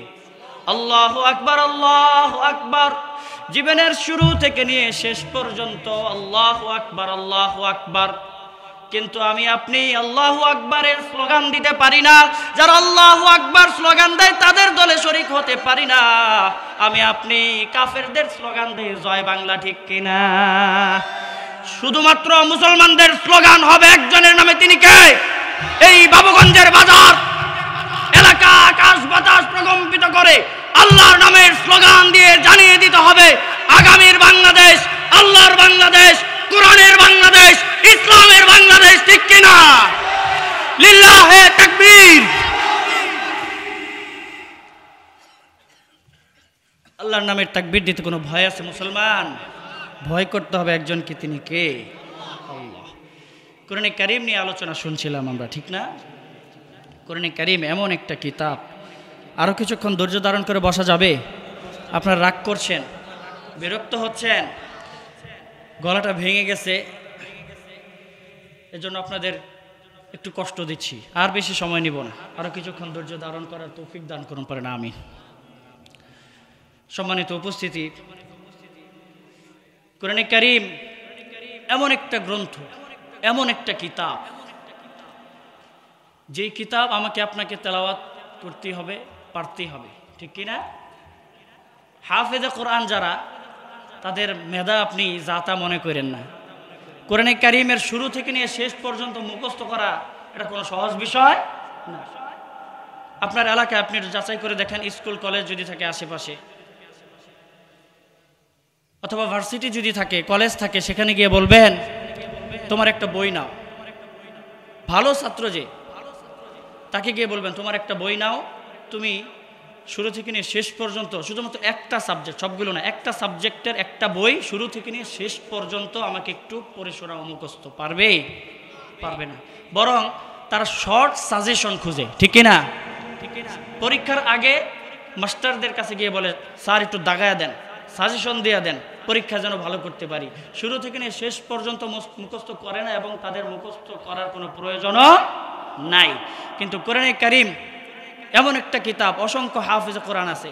এই মাদ্রাসার হেফজখানায় যাবেন, যায়া ছোট বাচ্চাকে বলবেন তুমি কোরআনে কারীমের তেলাওয়াত শুরু থেকে নিয়ে শেষ পর্যন্ত আমাকে শোনাও তো। এই ছোট্ট শিশু বাচ্চা 8-10 বছরের হাফেজে কোরআন আছে না নাই?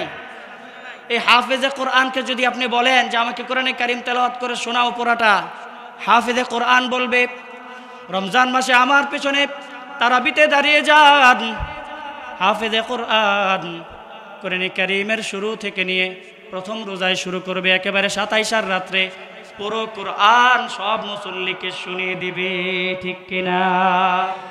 পৃথিবীতে অন্যান্য ধর্মীয় গ্রন্থের কোনো হাফেজে কোরআন পাবেন না। এটা হচ্ছে আল্লাহ তাআলার বিশেষ মুআজিজা। আল্লাহু আকবার। কোরআনে কারীম যারা মুখস্থ করে, সেই মেধা দিয়ে কিন্তু হাফেজে কোরআন হওয়া যায় না। তাদের মেধা হচ্ছে ফার্স্ট ক্লাস। পড়েন আল্লাহু আকবার। এজন্য আমার আপনার অন্তত পক্ষে একজন সন্তানকে হাফেজ কোরআন বানাবেন তো ইনশাআল্লাহ। হাফেজ কোরআনদের পিতা মাতাকে আল্লাহ তাআলা হাশরের ময়দানে উলবিসাহু তাজাই ইয়াউমাল কিয়ামা, এমন মুকুট এমন তাজ তাদের মাথায় দেওয়া হবে, হাশরবাসী তাদের চোখে ধাঁধা লাগতে থাকবে। সূর্যের আলো রোদ আমাদের চোখে পড়লে যেমন আমরা তাকাতে পারি না, ধাঁধা লাগে, ঠিক তেমনইভাবে হাফেজ কোরআনের পিতামাতার এই মাথার মুকুট হাশরবাসীদের চোখে ধাঁধা লাগবে। পড়েন না সুবহানাল্লাহ। হাশরবাসী বলবে এরা কারা? ফেরেশতারা বলবে এরা আর কাউ না, এরা হচ্ছে হাফেজ কোরআনের পিতামাতা। পড়েন না সুবহানাল্লাহ। একজন হাফেজের কত দাম! আপনি যদি অত্র মাদ্রাসার হেফজখানায় যান, হেফজখানায় গিয়ে দেখবেন হাফেজে কোরআনরা কিভাবে তেলাওয়াত করে। হ্যাঁ, একটা ঢুলুনি দেয়, তাই কি দেয় না? আল্লাহ তাআলাও হাফেজে কোরআনকে হাশরের ময়দানে বলবে, ও হাফেজে কোরআন, ইকরা ওয়ারতাকি ওয়ারাত্তিল কামা কুনতা তুরাত্তিল ফিদ দুনিয়া ফাইন্না মানজিলাতাকা ইনদা আখিরি আয়াতিন তাকরাউহা। পড়েন আল্লাহু আকবার। ও হাফেজে কোরআন, তুমি দুনিয়াতে যেভাবে কোরআন তেলাওয়াত করতা, আজকে তুমি তেলাওয়াত করো।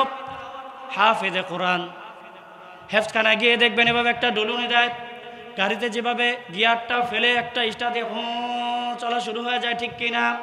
হাফেজে কোরআন তেলাওয়াত শুরু করবে, আলিফ লাম মিম যালিকাল কিতাবু লা রাইবা ফীহি হুদাল লিল মুত্তাকিন الذين يؤمنون بالغيب ويقيمون الصلاة ومما رزقناهم ينفقون والذين يؤمنون بما أنزل إليك وما أنزل من قبلك وبالآخرة هم يوقنون. পড়েন আল্লাহু আকবার। কাল কঠিন কিয়ামতের ময়দানে হাফেজে কোরআন এভাবে তেলাওয়াত করতে করতে সূরা নাস পর্যন্ত যখন এসে যাবে, কুল আউযু বিরাব্বিন নাস মালিকিন নাস ইলাহিন নাস মিন শাররিল ওয়াসওয়াসিল খান্নাস আল্লাযী ইউওয়াসওয়িসু ফি সুদুরিন নাস মিনাল জিন্নাতি ওয়ান নাস। পড়েন আল্লাহু আকবার। হাফেজে কোরআনের পড়া যেখানে শেষ হয়ে যাবে, প্রত্যেকটা আয়াত বলার সাথে সাথে তার মর্যাদাও সেখানে গিয়ে পৌঁছে যাবে। সূরা নাস পড়াও শেষ, তার মর্যাদাও সেখানে পৌঁছানো শেষ। পড়েন না আল্লাহু আকবার। এমন মর্যাদার অধিকারী আমি আপনি হতে পারি নাই, কিন্তু এই সুযোগ আছে নাই যে আমার আপনার অন্তত পক্ষে একজন সন্তানকে হাফেজে কোরআন বানাবো? এই সুযোগ আছে না? যারা সন্তানকে বানাতে পারেন নাই, অন্তত নাতি নাতনিদের নাতিপুতিদেরকে হাফেজে কোরআন বানানোর সুযোগ আছে না নাই? হাফেজ কোরআনদের ক্ষমতা, কোরআনে কারীমের হাফেজ যারা, তারা তাদের পিতামাতার জন্য সুপারিশ করবে। পড়েন না সুবহানাল্লাহ। সন্তানদের সুপারিশ দরকার আছে না নাই? অনেক পিতামাতার অভিযোগ, হুজুর সন্তান কথা শুনে না। কারণ কি? কারণ ছোটবেলায় কোরআনের জ্ঞান আপনি তার মধ্যে ঢুকান নাই, আল্লাহর ভয় আপনি তার মধ্যে ঢুকান নাই। যে আল্লাহকে ভয় করে না, আপনার পিতামাতাকে সে কোনোভাবে ভয়। আপনি যদি ছোটবেলা কাদা মাটি যেমন নরম থাকে, আপনি কাদা মাটি দিয়ে যা ইচ্ছা তাই বানাতে পারবেন, পারবেন না? কিন্তু এই কাদা মাটি যদি শক্ত হয়ে যায়, ওটা দিয়ে কোনো কিছু বানানো সম্ভব? এই জন্য ছোটবেলা আপনি যদি কোরআনের এলেম, কোরআনের জ্ঞান তার মধ্যে দিতেন, সে যখন পড়তো সূরা বনী ইসরাঈলের আয়াতগুলো, আল্লাহ রাব্বুল আলামিন বলছেন, ওয়াখফিদ লাহুমা জানাহায যুল্লি মিনার রাহমাহ ওয়া কুর রাব্বিরহামহুমা কামা রাব্বায়ানি সগীরা। পড়েন আল্লাহু আকবার। ও সন্তানেরা, তোমরা তোমাদের ডানাগুলো তোমাদের পিতামাতার জন্য বিছিয়ে দাও। পড়েন সুবহানাল্লাহ। কিভাবে ডানা বিছাবে? দেখবেন মুরগি যখন বাচ্চা দেয়, দেওয়ার পরে উপরে চিল যখন যায় অথবা বৃষ্টি যখন পড়ে, সে ডানাগুলো ঝাপটে চিল্লাচিল্লি করতে থাকে, এবং বৃষ্টির সময় মুরগির বাচ্চাগুলোকে সে তার মধ্যে তার এই ডানারগুলোর নিচে নিয়ে নেয়, যেন সে নিজে ভিজে তার বাচ্চাগুলোকে ভিজতে দেয় না। আল্লাহু আকবার। ঠিক তদ্রূপভাবে আল্লাহ তাআলা সন্তানদেরকে বলছেন, তোমরাও তোমাদের ডানাগুলো বিছিয়ে দাও। সন্তান তোমরা না খেয়ে থাকো, তোমাদের পিতামাতা খবরদার যেন না খেয়ে থাকে না। এমন অনেক কুলাঙ্গার সন্তান আছে না নাই? শ্বশুর বাড়ি যাওয়ার সময় ব্যাগ ভর্তি বাজার নিয়ে যায়, কিন্তু পিতামাতার ঘরে ওষুধ নাই, খাবার তো দূরের কথা, অসুস্থ, ওষুধটা পর্যন্ত কিনে দেয় না, এমন কুলাঙ্গার সন্তান আছে না নাই? আপনি চিন্তা করেন, এমন অনেক সন্তান আছে পিতামাতার সাথে যোগাযোগ নাই, বছর একটা দিন ফোন করেও কথা বলে না, এমন সন্তানও আছে না নাই? একটু চিন্তা করে দেখেন, বছরকে বছর আপনার পিতামাতার সাথে আপনার যোগাযোগ নাই। আপনার পিতামাতা আপনি যখন ছোট ছিলেন তখন যদি মাত্র 1-2 দিন আপনার থেকে যোগাযোগ বিচ্ছিন্ন রাখতো, তাহলে আপনার কি অবস্থা হতো? এই পৃথিবীতে আপনার কোনো অস্তিত্বই থাকতো না, ঠিক কিনা? মা যখন রান্নাঘরে কাজ করতে যায় তখনও একটা কান খাড়া করে রাখে, কখন ওয়া ওয়া করবে, ওয়া ওয়া করার সাথে সাথে সব কাজ ফেলে দিয়ে সন্তানের দিকে ছুটে আসে, সন্তানের কান্না থামায়, সন্তানকে দুধ পান করায়, ঠিক কিনা বলেন? তখন তো আমার আপনার পিতামাতা আপনার সাথে যোগাযোগ বিচ্ছিন্ন করে নাই, করেছে? করেন নাই। আপনি সন্তান যখন বড় হয়ে গিয়েছেন, আপনার পিতামাতা বৃদ্ধ, বার্ধক্যের কারণে বিছানায় পেশাব করে, অনেক পিতামাতা করে না? বিছানায় টয়লেট করে দেয়, মাজুর হয়ে গেছে।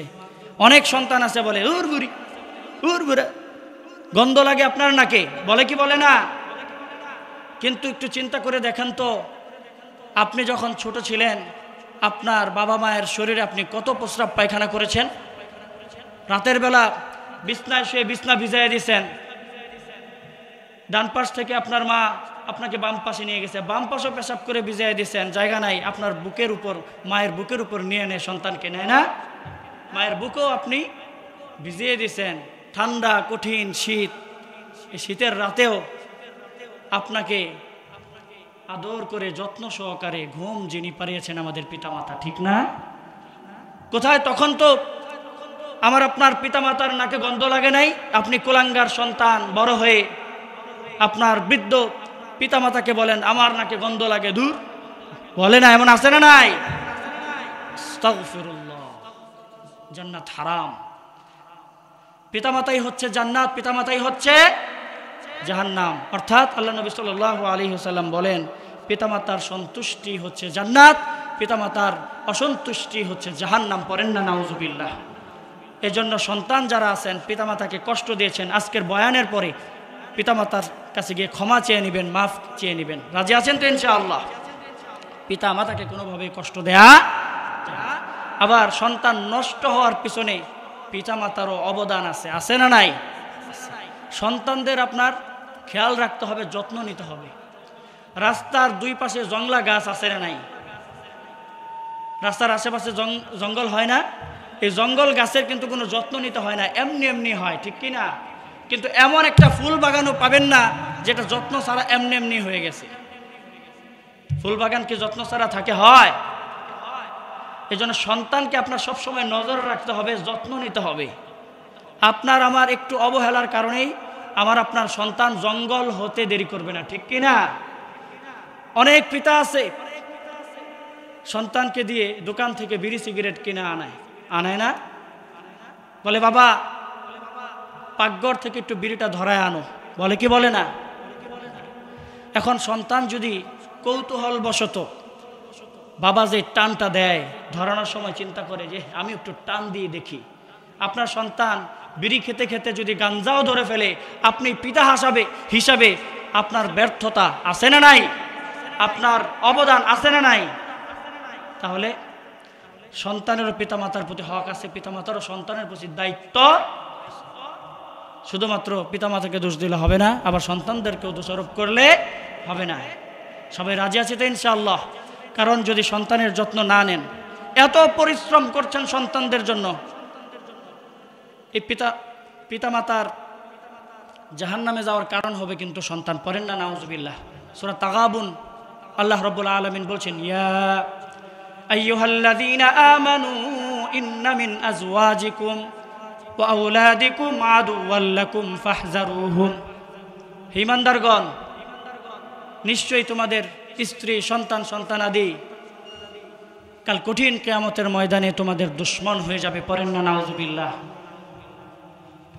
কাল কঠিন কিয়ামতের ময়দানে সন্তানকে যখন জাহান্নামে দিতে চাবে, সন্তান তখন অভিযোগ দায়ের করবে পিতামাতার বিরুদ্ধে, পড়েন না নাউজুবিল্লাহ। সন্তান তখন বলবে, আল্লাহ আমাকে তুমি জাহান্নামে দিও না, জাহান্নামী হওয়ার পেছনে আমি শুধুমাত্র দায়ী না, আমার পিতামাতাও দায়ী। আপনার সন্তান, আপনার ছেলে, আপনার মেয়ে, আপনার স্ত্রীর জন্য মাথার ঘাম পায়ে ফেলে এত পরিশ্রম করলেন, জীবনটা বিলীন করে দিলেন যাদের জন্য, সেই সন্তান আপনার বিরুদ্ধে যখন আল্লাহ তাআলার কাছে অভিযোগ করবে, আমি সন্তান জাহান্নামে একা কেন যাব, আমার বাবা দায়ী। ছেলে বলবে, আমার বাবা একা একা নামাজ পড়তে গেছে, আল্লাহ আমার যখন 7 বছর বয়স হয়েছে আমার বাবার উচিত ছিল আমাকে নামাজের নসিহত করা, 10 বছর যখন হয়েছে উচিত ছিল আমাকে নামাজের জন্য শাসন করা, আমার বাবা একা একাই ফজরের সময় মসজিদে চলে গেছে, আমাকে কখনো ঘুম থেকে জাগ্রত করে নাই, ওঠাই নাই, আছে না নাই? সেই সন্তান আল্লাহ তাআলার কাছে অভিযোগ করবে, তখন আল্লাহ তাআলা সন্তানের অভিযোগ গ্রহণ করবেন, পড়েন না নাউজুবিল্লাহ। কলিজার টুকরা মেয়েকে আপনি এত ভালোবাসেন, মেয়েকে রেখে আপনি খাবারটা পর্যন্ত খেতে পারেন না, সেই মেয়ে কাল কঠিন কিয়ামতের ময়দানে আপনার বিরুদ্ধে অভিযোগ করবে। আল্লাহ তাআলা যখন মেয়েকে জাহান্নামে দিতে চাইবে, মেয়ে বলবে, আল্লাহ আমি আজকে জাহান্নামী হওয়ার পিছনে একাই দায়ী না, আমার পিতামাতাও দায়ী, পড়েন না নাউজুবিল্লাহ। কিভাবে? মেয়ে বলবে, আল্লাহ আমি যখন বয়স বাড়ার সাথে সাথে যৌবনের দৃশ্য আমার শরীরে ফোটা শুরু করেছে, আমাকে আমার পিতামাতা বোরকা কিনে দেয় নাই, হিজাব কিনে দেয় নাই, আমি যখন রাস্তাঘাটে বের হয়েছি পর পুরুষ আমার দিকে তাকিয়ে তাদের চক্ষু শীতল করেছে, আজকে আমি জাহান্নামে যাওয়ার পিছনে আমি দায়ী না, আমার পিতামাতাও দায়ী। তখন আল্লাহ তাআলা এই কন্যা সন্তানের অভিযোগ গ্রহণ করবেন, পড়েন নাউজুবিল্লাহ। শুধু তাই নয়, আপনার আদরের স্ত্রী যাকে ভালো রাখার জন্য এত ভালোবাসেন, এত শ্রম দেন, টাকা পয়সা কামাই করে সব স্ত্রীর হাতে তুলে দেন, দেন কি দেন না?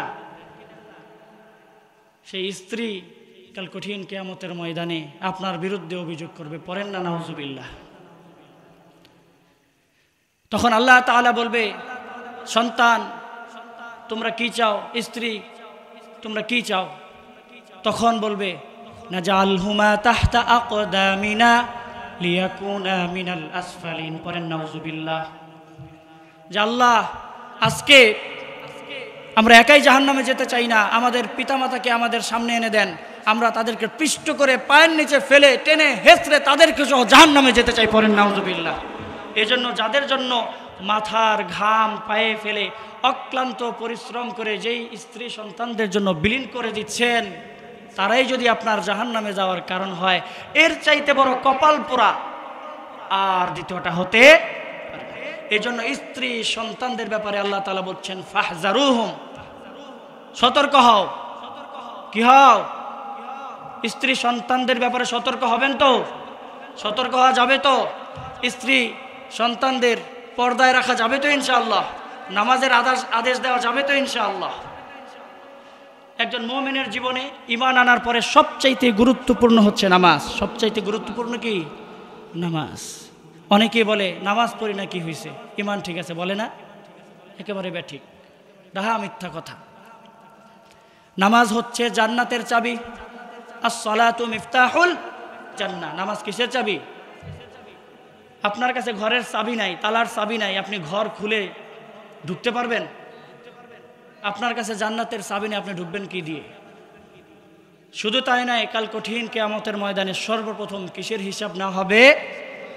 আউয়ালু মা ইউহাসাবু বিহিল আবদ ইয়াউমাল কিয়ামাতিস সালাহ। কিয়ামতের ময়দানে সর্বপ্রথম নামাজের হিসাব নেওয়া হবে। আল্লাহু আকবার। নামাজের হিসাবটা যার সঠিক হয়ে যাবে, আল্লাহ রাব্বুল আলামিন অন্যান্য হিসাবগুলো তার জন্য সহজ করে দিবেন। সুবহানাল্লাহ। এই জন্য নামাজ না পড়ে বলা যাবে না ঈমান ঠিক আছে। আমার আপনার ঈমান বাড়ে এবং কমে। আল ঈমানু ইয়াজিদু ওয়া ইয়ানকুসু। সহিহ বুখারীতে একটা বাবই আছে, ঈমান বাড়ে এবং কমে। ফেরেশতাদের ঈমান সব সময় এক অবস্থায় থাকে, বাড়েও না কমেও না, কারণ তারা সর্ব অবস্থায় জান্নাতও দেখে জাহান্নামও দেখে। নবীদের ঈমান সবসময় বাড়ে কমে, আর আমাদের ঈমান বাড়ে আবার ঠিক কি না? এই জন্য 5 ওয়াক্ত নামাজ পড়তে হবে। আপনি একটা চারা গাছ রোপণ করছেন, চারা গাছে আপনি পানি দেন না, যত্ন নেন না, সার দেন না, আগাছা পরিষ্কার করেন না, এই গাছ থেকে আপনি ফসল পাওয়ার আশা করতে পারেন? ফল পাওয়ার আশা করা যাবে? যাবে না। ঠিক তদ্রূপভাবে আপনি ঈমানদার, কিন্তু আপনি নামাজ পড়েন না, ভালো কাজ করেন না। ঈমানের খাবার হচ্ছে নামাজ, ঈমানের কাজ হচ্ছে রোজা, ঈমানের খাবার হচ্ছে ভালো ভালো কাজ করা। আল্লাহু আকবার। এজন্য 5 ওয়াক্ত নামাজ পড়া যাবে। আজকের এই মাহফিল থেকে যদি একজন মানুষও নামাজ ধরেন, তাহলে আজকের মাহফিল সাকসেস। সুবহানাল্লাহ। নামাজ পড়বেন তো? কে কে 5 ওয়াক্ত নামাজ বা জামাত আদায় করবেন? 2টা হাত তুলে দেখান তো। আল্লাহ তাআলা তুমি সাক্ষী থাকো, তুমি আমাদের সকলকে 5 ওয়াক্ত নামাজ হিসেবে কবুল করে না। পড়ে না আমিন। হাত নামান। কারণ আমরা যে আল্লাহ তাআলার গোলাম, এর দৃষ্টান্ত পাওয়া যায় শুধুমাত্র নামাজের মধ্যে। কিসের মধ্যে? নামাজে যখন আমরা দাঁড়াই আসামির মতো 2টা হাত উঁচু করে দেই, সারেন্ডার করি, আত্মসমর্পণ করি, কান পর্যন্ত মনে হয় যেন কানটা ধরছি, ঠিক কি না?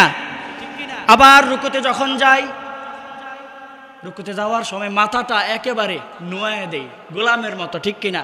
আর সিজদায় যখন যাই, কপালটা আল্লাহ তাআলার কুদরতি পায়ের মধ্যে একেবারে ঠুকিয়ে দেই, ঠিক কিনা? বান্দা যখন সিজদায় যায়, বান্দার মধ্যে আল্লাহ তাআলার মধ্যে কোনো দূরত্ব থাকে না। পড়েন না সুবহানাল্লাহ। তাহলে আমি আপনি যে আল্লাহ তাআলার গোলামের দৃষ্টান্ত কিসের মধ্যে পাওয়া যায়? নামাজের মধ্যে। অন্য কোনো ইবাদতের মধ্যে এত সুন্দর দৃষ্টান্ত পাওয়া। নামাজ পড়বেন তো, কোরআন তেলাওয়াত করবেন তো, সন্তানদেরকে হাফেজে কোরআন বানাবেন তো। আল্লাহ তাআলা অন্ততপক্ষে একজন সন্তানের হাফেজে কোরআন হিসাবে, হাফেজে কোরআনের পিতামাতা হিসাবে আমাদেরকে কবুল করুন। পারেন আমিন।